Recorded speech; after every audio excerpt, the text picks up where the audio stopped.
In this unit, we will cover the art of acting. We'll begin by looking at the history of acting and how its development has brought us to the style of acting that we employ in today's theater. We'll also take a close look at the craft of acting and see how actors pursue this craft in the process of creating a character for the stage. The earliest record we have of the art of acting comes to us from the ancient Greeks. The acting style exhibited in these plays were likely to have employed the oratory techniques of the period. Since the plays were performed in large amphitheaters, the style was no doubt broad and larger than life. And even though the acoustics of these amphitheaters were marvelous, it's not very likely that the lines would be delivered realistically. We can surmise this from the dialogue of the plays that have survived from the period. The dialogue was written in an ancient verse style and was more akin to the political speeches of the period rather than to casual speaking. In fact, the realistic acting that we take for granted today didn't really come into existence until the 20th century. Acting before this was expected to be larger than life. In the next unit, we will discuss the development of early American theater. The dominant style of our early plays were melodramatic in nature. So how did we get here?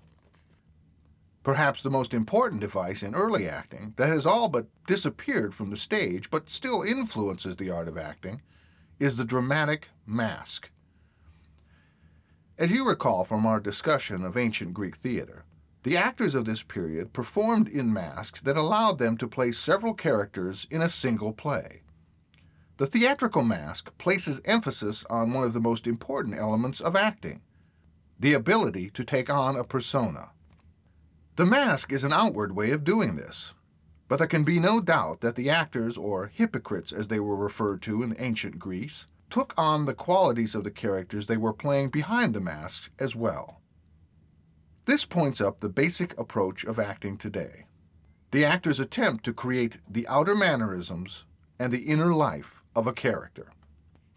Early acting sprung from the religious festivals of ancient Greek society.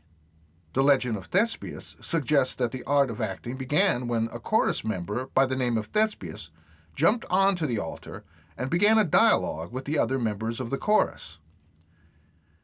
It is unclear when theater stopped using theater masks. However, it is clear that the theater practices of the plays of the medieval period clearly did not include all characters wearing masks. We see the first professional actors in history, the Commedia dell'arte, had players who wore masks and others who did not. By the time William Shakespeare was writing plays, masks were used only in very theatrical situations. In fact, there is a speech in Shakespeare's play Hamlet where the character Hamlet is speaking to a group of actors and is giving them advice on how to act before an audience. In this speech, Hamlet begs the actors to speak the speeches they give trippingly on the tongue. Here, he seems to be saying that the lines should be delivered in an attractive manner, but he also rails against overacting. Hamlet advises the players, "Do not saw the air too much with your hands thus, but use all gently, for in the very torrent, tempest, and, as I may say, whirlwind of your passion, you must acquire and beget a temperance that may give it smoothness." In this advice to the players, Shakespeare is encouraging a passionate but authentic style of acting.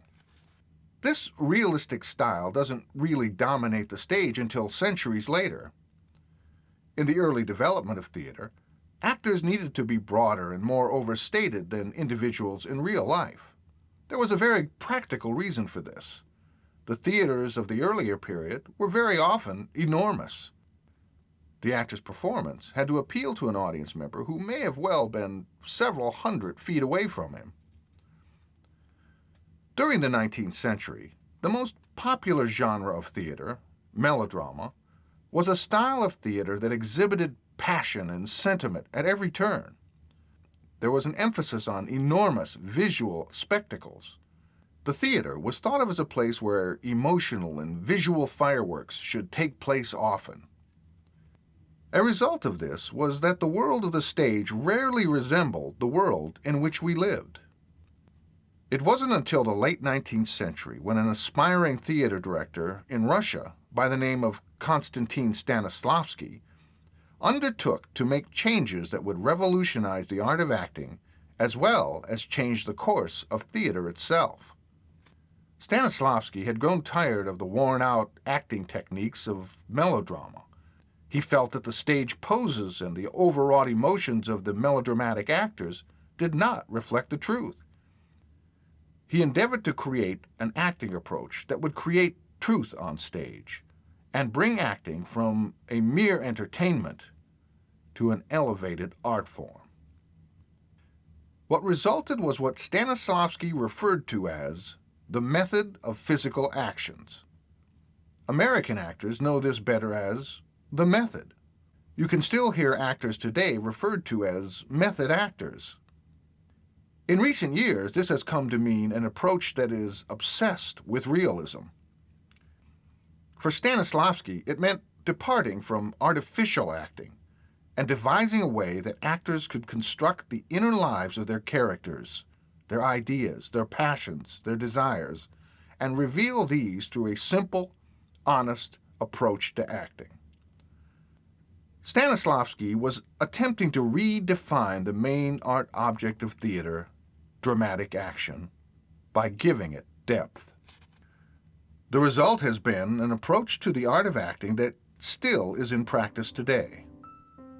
In the next section, we will see how Stanislavski's approach came to the attention of the American theater artist and how a group of young actors took the precepts of Stanislavski's method of acting and changed the art of acting forever. For now, finish your task for this section, and when we return, we'll take a look at the American version of Stanislavski's revolutionary method approach.